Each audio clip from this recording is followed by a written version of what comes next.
Merci beaucoup, Madame la Présidente, Excellences, Mesdames et Messieurs, chers amis.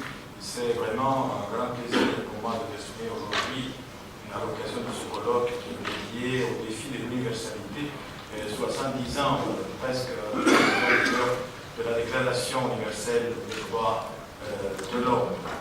Et donc un grand merci à la représentation permanente du Saint-Siège à Strasbourg et à Monseigneur Hébel qui a bien voulu m'inviter.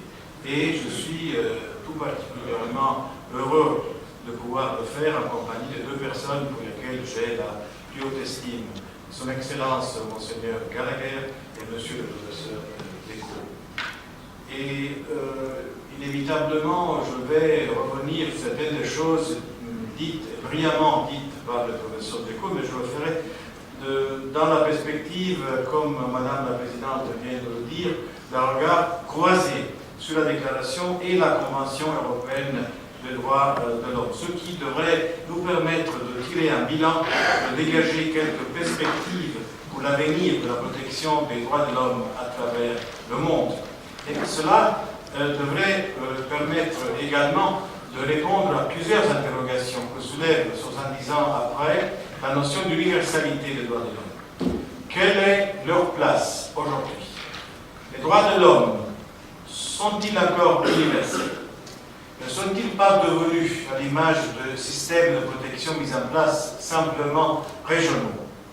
Quel rôle incombe au système européen de protection des droits de l'homme dans la protection de la conception universaliste de ces droits? Et je vous propose de nous intéresser dans un premier temps aux liens qui unissent la Déclaration de 1948 et la Convention de 1950. Nous verrons qu'ils sont anciens et solides et trouvent une source commune dans la philosophie humaniste portée par des personnalités exceptionnelles. Certaines ont été déjà mentionnées par M. le Professeur Descaux. Puis, dans un second temps, nous nous pencherons sur la portée juridique conférée en pratique, tant par la Convention que par la jurisprudence de la Cour, à la conception universelle des droits de l'homme. Il faut ici rappeler que la Cour n'est pas la seule de son espèce et que d'autres cours régionales de protection des droits de l'homme existent. Et cela nous permettra d'envisager quelques perspectives communes pour la promotion de l'idéal universaliste. Comment aborder les liens qui unissent la Déclaration universelle et la Convention européenne sans évoquer, avant même les liens historiques et juridiques sur lesquels nous reviendrons, les hommes et les principes qui les sous-tendent? Je souhaite rendre hommage en tout premier lieu à René Cassin, premier juge français à la Cour de Strasbourg et président de celle-ci, mais aussi l'un des rédacteurs de la Déclaration universelle des droits de l'homme et prix Nobel de la paix. La déclaration, adoptée, comme M. le Professeur Descaux l'a rappelé, par voie de résolution de l'Assemblée générale des Nations Unies le 10 décembre 1948 à Paris, repose sur une philosophie humaniste, quasi personnaliste, à portée universelle. Intitulée Déclaration internationale des droits de l'homme dans les travaux préparatoires, elle ne doit le nom que nous lui connaissons aujourd'hui qu'à l'insistance, justement, de René Cassin. Ce dernier expliquera plus tard que rendre la Déclaration universelle faisait d'elle, je le cite, un monument du droit des gens, protecteur des hommes de tout lieu, de tout territoire, de toute confession, sans préoccupation de connaître le régime des États ou des autres groupes humains sur lesquels ils vivent. Autrement dit, en rendant la Déclaration universelle et non internationale, l'Assemblée générale des Nations Unies a admis qu'elle émanait de la communauté juridiquement organisée par tous les peuples, qu'elle exprimait les aspirations communes à tous les hommes. Comme inscrit dans son préambule, elle est l'idéal commun à atteindre par tous les peuples et toutes les nations. L'universalité qui transparaît de cette phrase se traduit également par l'absence de toute référence à l'État, comme seul garant et débiteur des droits. L'intransigeance de René Cassin sur ce point, a poussé à lui préférer les termes société et communauté. L'absence de cette notion d'État implique également que la déclaration ne constitue pas la transposition à une échelle internationale d'une quelconque déclaration nationale, mais au contraire, qu'elle énonce des droits qu'aucune loi nationale n'a jamais eu qualité pour proclamer. D'un point de vue juridique, notons simplement que la philosophie universaliste qui imprègne la déclaration lui permet de se reconnaître applicable aux citoyens des États qui ne l'auraient pas signé, ainsi qu'aux apatrides. S'agissant de la garantie des droits contenus de la déclaration, René Cassin militait déjà, lors de sa rédaction, pour la création d'une institution compétente pour recevoir les plaintes en cas de violation de ceux-ci. Il cherchait, selon ses mots, et je le cite encore une fois, à rédiger une déclaration internationale des droits de l'homme, mais aussi à préparer les moyens pratiques de la faire respecter sous le contrôle de la communauté des Nations Unies.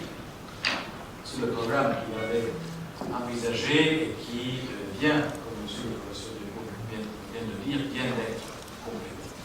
Il avait imaginé pour ce faire une sorte de ministère public nommé Commission des droits de l'homme, chargé d'une mission de conciliation et d'un pouvoir de recommandation.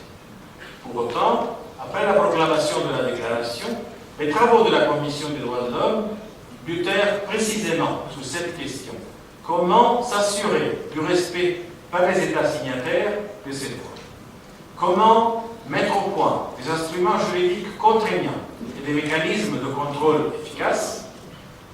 L'alternative régionaliste fut alors envisagée. Sans doute était-il possible, en attendant l'institution d'une Cour universelle des droits de l'homme, d'imaginer la création, sur les mêmes bases philosophiques, de cours régionales chargées de les faire respecter. Pierre-Henri Théjean, rapporteur du projet de Convention européenne des droits de l'homme devant le comité des ministres du Conseil de l'Europe, puis juge à la Cour de Strasbourg, voyait dans l'organisation régionale de la protection des droits de l'homme un système en état de les garantir plus efficacement. Dans ses mémoires, il révèle son désaccord avec René Cassin sur ce point. René Cassin estimait en effet que l'alternative régionaliste faisait peser sur les droits de l'homme de portée universelle le risque de l'européocentrisme. C'est précisément lequel que les rédacteurs de la Convention ont souhaité éviter tout au long de leurs travaux. Ceci témoigne d'ailleurs des liens historiques et juridiques étroits qu'entretiennent la Déclaration universelle et la Convention européenne. En premier lieu, la commission juridique de l'Assemblée consultative à l'époque, aujourd'hui parlementaire, du Conseil de l'Europe, a extrait de la Déclaration universelle une liste des droits pertinents qu'il reviendrait à la Convention de garantir. Plus encore, les premiers projets de convention contenaient, dans la section dédiée aux droits, une liste des droits non précisément définis, mais mentionnés par référence explicite aux articles correspondants de la déclaration. Ces projets comportait d'ailleurs une clause générale prévoyant une garantie collective de droits et libertés visés dans la déclaration, ainsi qu'une énumération d'un certain nombre de ces droits, avec à chaque fois la précision, et je cite, conformément à l'article X de la Déclaration des Nations Unies.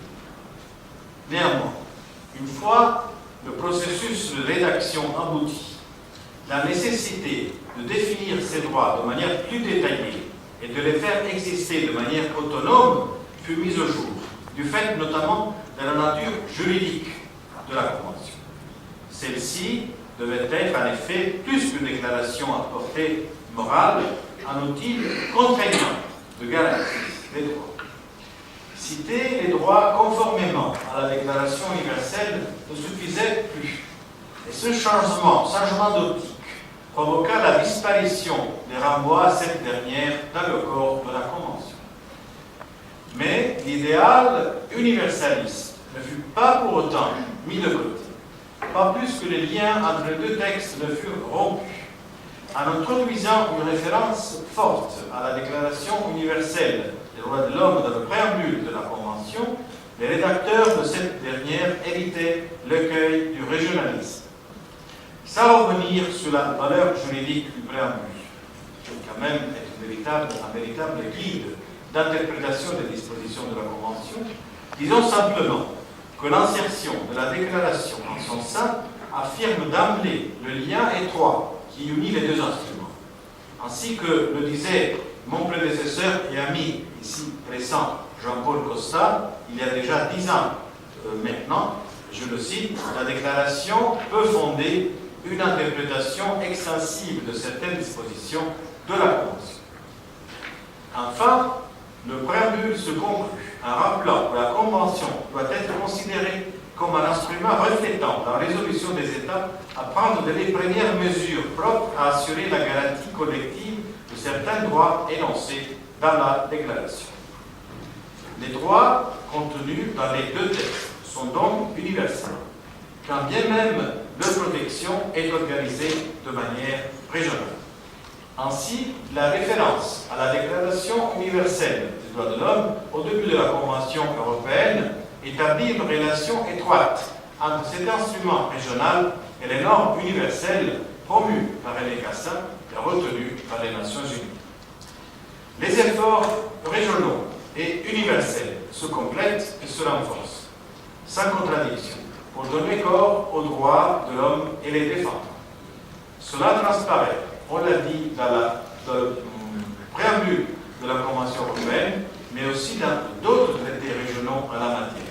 C'est le cas, notamment, dans les préambules de la Convention américaine relative aux droits de l'homme de 1969 et de la Charte africaine des droits de l'homme des peuples de 1981. Ces deux textes renvoient eux aussi à la Déclaration universelle des droits de l'homme. Pour ce qui est de la Convention américaine, j'ai une curiosité que je viens d'apprendre, parce que je me suis rendu récemment à San José de Costa Rica pour le 40e anniversaire de la Cour américaine. Et là, en me préparant pour cette mission, j'ai découvert qu'à la conférence de San José de Costa Rica de 1969, qui a adopté finalement la Convention interaméricaine, là, il y avait deux invités de marque qui étaient justement René Cassin, qui à l'époque était président de la Cour européenne des droits de l'homme, était accompagné par Giorgio Balladore Paglieri, à l'époque vice-président de la Cour, et vous ne serez pas surpris d'apprendre que ce fut à l'assistance de René Cassin que la référence à la Déclaration universelle fut incluse dans la préambule de la Convention américaine, qui jusqu'à présent, dans les travaux préparatoires, connaissait seulement une référence à la Déclaration américaine des droits de l'homme, qui avait précédé de quelques mois, en 1948, la Déclaration universelle. Donc, un mot d'abord sur la mise en pratique de l'universalisme par le système européen de protection des droits de l'homme, avant de nous pencher sur le dialogue entre les différents systèmes régionaux. Une fois rédigée sur la base des principes que nous venons d'évoquer, la Convention européenne des droits de l'homme a été signée, comme M. le professeur de Gaulle l'a dit, à Rome le 4 novembre 1950. Elle reconnaît un droit de pétition individuel via la saisine directe d'un système juridictionnel à l'époque organisé en deux phases. Une première devant la Commission européenne des droits de l'homme, disparue en 1998 avec l'entrée en vigueur du protocole 11, puis une seconde devant la Cour. L'article 34 de la Convention, qui garantit ce droit, découle d'une conception universaliste des droits de l'homme. En effet, selon ces termes, la seule condition de fond requise pour saisir la Cour consiste à être victime d'une violation de ses droits par un État contractant. Aucune condition de nationalité ou de résidence n'est requise, ce qui est un point fondamental. Cette conception découle en réalité non seulement du préambule, on l'a dit, mais également de l'article 1er de la Convention. Ce dernier dispose, je cite, que les autres parties contractantes reconnaissent à toute personne relevant de leur juridiction les droits et libertés définis au titre 1er de la présente Convention. De fait, Les États doivent reconnaître ces droits et libertés à leurs propres nationaux, à ceux d'autres États contractants, ainsi qu'aux ressortissants d'États tiers à la Convention et même aux apatrides. L'expression « toute personne » contenue, entre autres, dans la déclaration, souligne la nature universelle des droits et libertés reconnus par la Convention. En outre, l'expression relevant de leur juridiction, qui peut sembler limiter le champ d'application de la Convention, permet en fait de faire le lien entre la victime et l'État responsable. La notion n'exige pas l'existence d'un lien juridique stable, comme la nationalité, la résidence ou le domicile. Car il faut, mais il suffit, que l'État puisse exercer un contrôle sous la victime. Suivant cette analyse, la Cour a pu estimer que le caractère universel des droits contenus dans la Convention permettait de leur conférer, dans une certaine mesure, un caractère extraterritorial. C'est notamment le cas, d'une part, pour les droits intangibles, que sont le droit à la vie et l'interdiction de la torture et des traitements inhumains et dégradants, contenus dans les articles 2 et 3 de la Convention. Mais aussi, d'autre part, pour le droit, dans certaines mesures, je veux dire, pour le droit au procès équitable de l'article 6, consubstantiel à toute société démocratique. L'application extraterritoriale de ces droits s'illustre lors de l'expulsion ou de l'extradition des étrangers. Il me semble que les paroles de Sa Sainteté le Pape François, lorsqu'il évoque le sort des migrants, trouvent une résonance dans notre jurisprudence. Ainsi, le droit à la vie et l'interdiction de la torture ont donné naissance au droit de ne pas être éloigné vers un pays où sa sécurité serait en péril. Ce droit était dégagé d'extradition dans le célèbre Söring contre le Royaume-Uni, puis en matière d'expulsion avec l'arrêt Krushvarach contre la Suède. La jurisprudence a trouvé deux applications de ce principe en jugeant qu'une mesure d'éloignement serait contraire à l'article 3.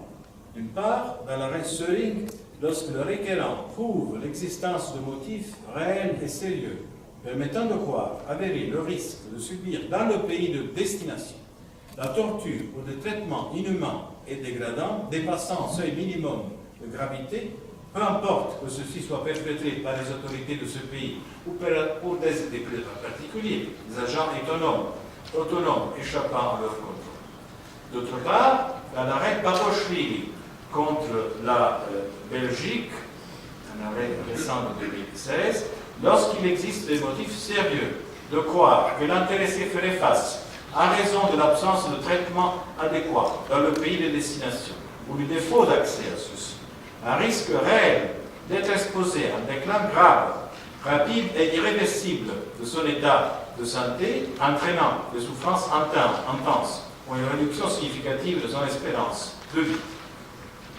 Selon la même logique, la Cour protège également les étrangers faisant l'objet d'une procédure judiciaire dans leur pays lorsqu'ils sont susceptibles de subir un délit de justice flagrant en cas de renvoi.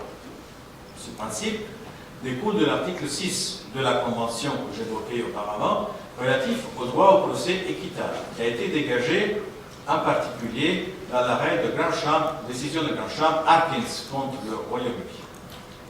Enfin, dans le contexte de crise migratoire connue par les États européens depuis maintenant plusieurs années, la Cour a également estimé, dans les affaires Irsi Jamar contre Italie et Sharifi contre Italie et Grèce, que l'article 4 du protocole 4 relatif à l'interdiction des expulsions collectives était applicable pour l'éloignement d'étrangers interceptés en mer par les autorités nationales en dehors du territoire de l'État concerné.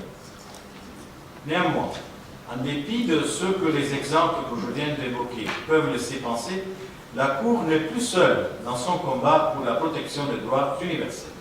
Comme je l'évoquais précédemment, elle a été rejointe dans d'autres instances de protection des droits de l'homme, elles-mêmes fondées sur des conventions régionales, la Convention américaine, la Convention africaine.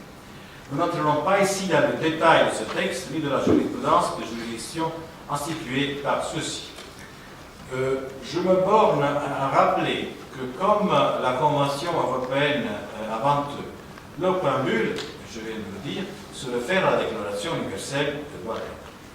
La Convention européenne et la Cour de Strasbourg étant les plus anciennes, il est indéniable qu'elle bénéficie d'un ancrage et d'un rayonnement plus conséquent.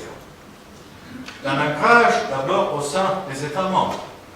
Il semble aujourd'hui évident que les juridictions nationales des États, et au premier chef les cours suprêmes et constitutionnelles, intègrent la Convention européenne dans leur droit interne, se l'approprient au travers de leur jurisprudence. L'entrée en vigueur en août dernier du protocole 16 qui permet aux juridictions supérieures des États membres de demander consultation à la Cour pour certaines affaires renforcera encore davantage cette appropriation. Par ailleurs, les législateurs nationaux veillent, en prévision d'un éventuel contentieux devant notre Cour, à ne pas méconnaître les dispositions de la Convention et, le cas échéant, corrigent certains textes à la suite des arrêts de la Cour. Mais nous constatons aussi que le système européen de protection des droits de l'homme bénéficie, à l'extérieur de l'Europe, d'un rayonnement international. Je l'ai constaté encore récemment dans cette mission que je viens d'évoquer à San José de Costa Rica pour participer au colloque organisé à l'occasion du 40e anniversaire de l'entrée en vigueur de la Convention américaine et donc de la création de la Cour interaméricaine. La jurisprudence de la Cour de Strasbourg est source d'intérêt pour les autres instances régionales de protection des droits de l'homme. Elle est constamment considérée, souvent prise comme modèle et parfois transposée directement par celle-ci. Plus encore, il arrive que certaines cours suprêmes nationales étatières, comme le Mexique, je salue la présence ici de monsieur l'ambassadeur du Mexique, le Canada ou le Japon, prennent notre jurisprudence en exemple. Cela renforce le caractère universel des droits de l'homme en favorisant le maillage d'un réseau international cohérent dédié à la protection de ces droits. Toutefois, le dialogue avec les autres organisations régionales n'en reste pas moins fondamental.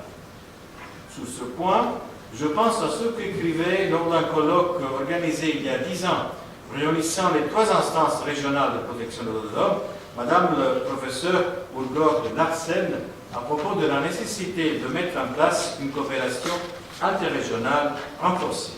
Elle concluait selon ces termes, je la cite, « En plus de l'exigence relative à une protection adéquate des droits de chaque individu, le dialogue et la diplomatie judiciaire permettraient également de préserver la cohérence du droit international des droits de l'homme, dont l'universalité doit rester, plus que jamais, le trait marquant. » Vient mon tour maintenant de conclure. Je vous remercie pour votre patience. Encore une fois que la Convention européenne et la Déclaration universelle des droits de l'homme sont intimement liées, s'agissant de personnes et des principes dont elles découlent, mais aussi du fait des attaches historiques et juridiques qu'elles conservent. La Cour, instrument régional par essence, n'a ainsi jamais perdu de vue l'idéal d'universalisme porté par ce texte et veille à le faire transparaître dès que possible. Elle n'est cependant plus seule dans cette quête et doit tisser avec ses homologues américaines et africaines un dialogue poussé, une diplomatie judiciaire des droits de l'homme pour assurer une protection cohérente et universelle des droits, eux aussi universels. Je vous remercie de votre attention.